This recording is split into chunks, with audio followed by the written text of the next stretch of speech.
देश के गृह मंत्री अमित शाह प्रेस कॉन्फ्रेंस कर रहे, चलिए आपको सीधा वही ले चलते हैं। में नहीं रही और भारतीय जनता पार्टी के समर्थन वाली सरकार थी।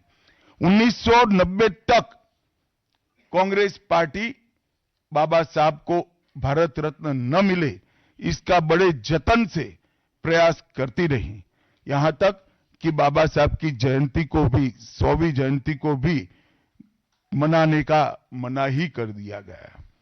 नेहरू जी की आंबेडकर जी के प्रति नफरत जग जाहिर है। नेहरू जी की खुद की किताब selected works of Jawaharlal Nehru second series volume 16 इसके भाग 2 की पृष्ठ संख्या 532 पर एक पत्र का उल्लेख है, जब बीसी राव ने नेहरू जी को पत्र लिखकर कहा कि आंबेडकर जी मंत्रिमंडल से इस्तीफा देकर जाने का मन बना रहे हैं, तब नेहरू जी का ये जवाब था, आंबेडकर के जाने से मंत्रिमंडल में कोई फर्क नहीं पड़ने वाला है। आंबेडकर जी के महान योगदान का मूल्यांकन जवाहरलाल जी किस तरह से करते थे, इससे बड़ा कोई उदाहरण नहीं हो सकता। जब पंडित जी की एक और किताब को पढ़ते हैं, लेटर टू चीफ मिनिस्टर में एक उल्लेख है, बंबई के मेयर ने एक पत्र में बाबा साहब के आंबेडकर के जन्मस्थान मऊ में उनका स्मारक बनाना चाहिए, ऐसा सुझाव दिया। 18 जून 1959 को पंडित जी ने कहा, सरकार के लिए स्मारक स्थापित करना बिल्कुल सामान्य बात नहीं होगी, आमतौर पर स्मारक निजी पहल से किया जाता है। अपने परिवार के चाहे कोई भी सदस्य हो, नेहरू जी हो, इंदिरा जी हो, संजय गांधी हो, राजीव गांधी हो, कई सारे लोगों के लाखों स्मारक देश के अंदर बनाने वाले परिवार के मुखिया कहते हैं कि आमतौर पर निजी पहल पर स्मारक बनाया जाता है, क्योंकि ये स्मारक B.R. आंबेडकर जी का था। मित्रों, जब एक दूसरा उदाहरण मैं देना चाहता हूं, एक सर्वदलीय मंत्रिमंडल पहली देश की कैबिनेट बनी, जिसमें बाबा साहेब आंबेडकर भी सदस्य थे, नेहरू जी प्रधानमंत्री थे। नेहरू जी की किताब selected works of Jawaharlal Nehru में एक और उल्लेख आता है, नेहरू जी के आश्वासन के बावजूद आंबेडकर जी को कोई महत्वपूर्ण विभाग नहीं दिया गया और ये स्पष्ट इसके अंदर उल्लेख है कि सरकार की नीतियों, विशेषकर विदेश, रक्षा और अनुसूचित जाति और जनजाति से जुड़ी हुई नीतियां और 370 के खिलाफ आंबेडकर जी थे। जब एक और कांग्रेस पार्टी है, बाबा साहेब आंबेडकर का कोई स्मारक जब तक कांग्रेस सत्ता में रही बड़ा नहीं बना। जहां जहां विपक्ष की सरकारें आती गई, स्मारक बनते गए। भारतीय जनता पार्टी की सरकारों ने और नरेंद्र मोदी जी की सरकार ने बाबा साहब के जीवन के संबंधित पंच तीर्थ का विकास किया। मध्य प्रदेश में महू, लंदन में वो स्थान जहां बाबा साहब पढ़ते थे, नागपुर में दीक्षा भूमि, दिल्ली में महापरिनिर्वाण स्थान और महाराष्ट्र के मुंबई में स्थित चैत्य भूमि का विकास करने का काम भारतीय जनता पार्टी की सरकारों ने किया। 19 नवंबर 2015 को नरेंद्र मोदी जी ने आंबेडकर जी के सम्मान में 26 नवंबर को संविधान दिन घोषित किया। डॉक्टर आंबेडकर इंटरनेशनल सेंटर की स्थापना भी की। 2018 में प्रधानमंत्री नरेंद्र मोदी जी ने महापरिनिर्वाण स्थल पर डॉक्टर आंबेडकर स्मारक का उद्घाटन किया, जो लगभग 2 एकड़ में फैला है। मित्रों, मैं आज जब आप सबके सामने उपस्थित हुआ हूं, तब राज्यसभा में मेरे बयान को तोड़ मरोड़ कर पेश किया गया। मेरा मीडिया के सभी मित्रों से आग्रह है, कांग्रेस ने सार्वजनिक जीवन में ये जो पद्धति की है कि बयानों को तोड़ मरोड़ कर पेश करना, हो हल्ला मचाना और भ्रांति खड़ी करना, पहले उन्होंने नरेंद्र मोदी जी के भी एडिटेड बयानों को सार्वजनिक किया। चुनाव जब चल रहा था, मेरे बयान को एआई का उपयोग कर एडिट किया गया और पूरे देश में इसको प्रसारित करने का घृणित काम किया गया। और आज अंबेडकर जी के लिए मेरी बात को तोड़ मरोड़ कर वो पेश कर रहे हैं। मैं स्पष्टता के साथ कहना चाहता हूं, मीडिया को विनती भी करना चाहता हूं कि मेरा पूरा बयान जनता के सामने रखिए। मैं वो पार्टी से आता हूं जो पार्टी कभी अंबेडकर जी का अपमान नहीं कर सकती। पहले जनसंघ और फिर भारतीय जनता पार्टी ने हमेशा अंबेडकर जी के सिद्धांतों के आधार पर चलने का प्रयास किया है। जब जब भारतीय जनता पार्टी शासन में रही, अंबेडकर जी के सिद्धांतों का हमने प्रचार किया है, प्रसार किया है। आरक्षण को और मजबूत करने का काम भारतीय जनता पार्टी ने किया है। इन्होंने जिस प्रकार से आरक्षण को भी विरोध किया, वो भी हम सब जानते हैं। पिछड़ा वर्ग आयोग, काका साहेब कालेलकर आयोग 53 में बना, 55 में रिपोर्ट आई, आज तक वो रिपोर्ट को लागू नहीं किया गया। 31 दिसंबर 1980 को मंडल आयोग बना, मंडल आयोग की रिपोर्ट आई। 80 में इंदिरा जी ने मंडल आयोग को ठंडे बस्ते में डाल दिया। 90 में जब गैर कांग्रेसी सरकार आई, तब मंडल आयोग की रिपोर्ट लागू हुई।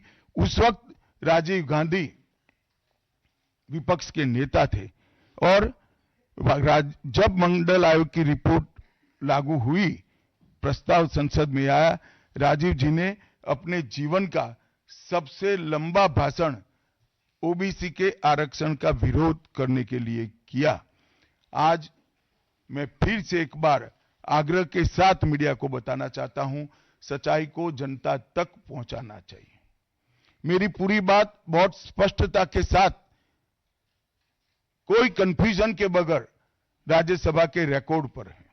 आज भारतीय जनता पार्टी के सैकड़ों कार्यकर्ताओं ने ट्वीट कर भी इस सत्य को लोगों के बीच में पहुंचाया है।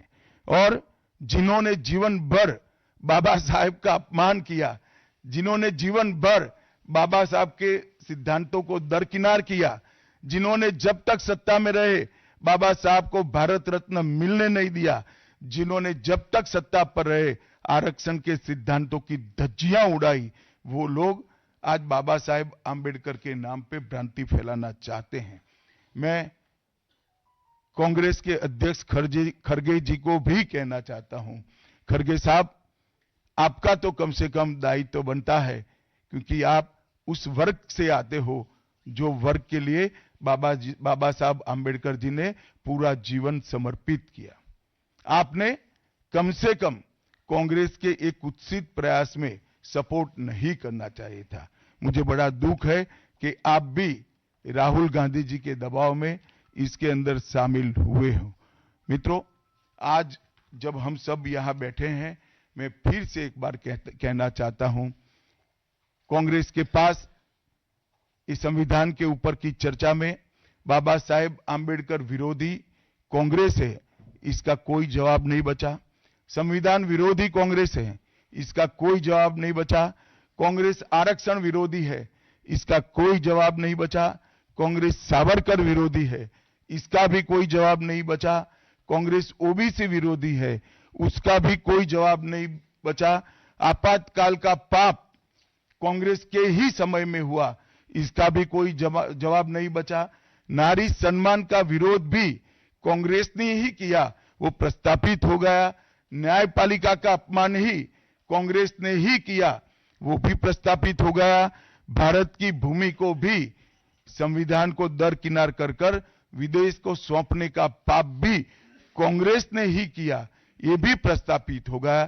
तब फिर से एक बार चिर परिचित अपनी पुरानी नीति पर कांग्रेस आई है और उन्होंने मेरे बयान को तोड़ मरोड़ कर आधा ही दिखाकर जनता के सामने रखना और भ्रांति फैलाने का प्रयास किया है। कृपया मेरा पूरा बयान आप सभी लोग जनता तक पहुंचाइए, तो दूध का दूध और पानी का पानी हो जाएगा।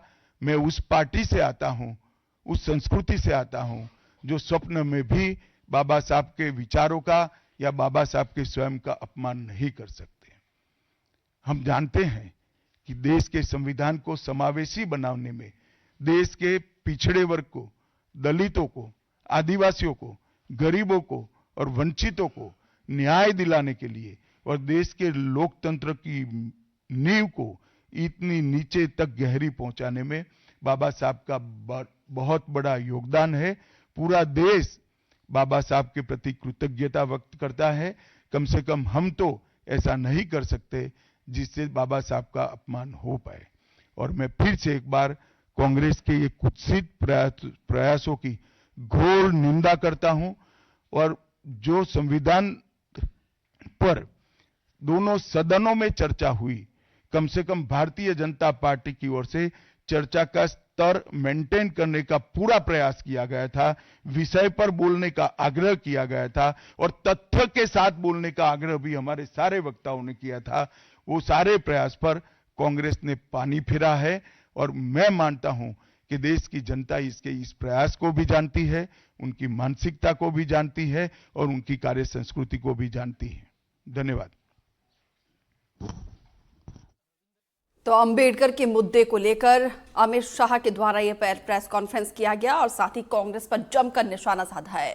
कांग्रेस ने असत्य के साथ भ्रांति फैलाई है, सच सामने आया तो कांग्रेस ने भ्रम फैलाया है।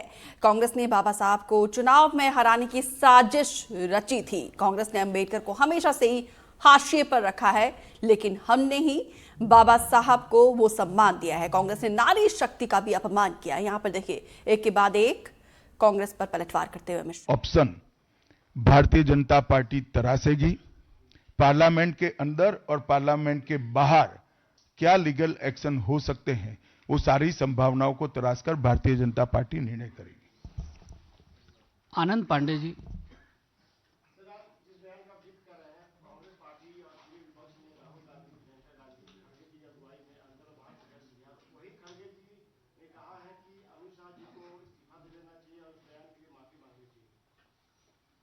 खड़गे जी मेरा इस्तीफा मांग रहे हैं।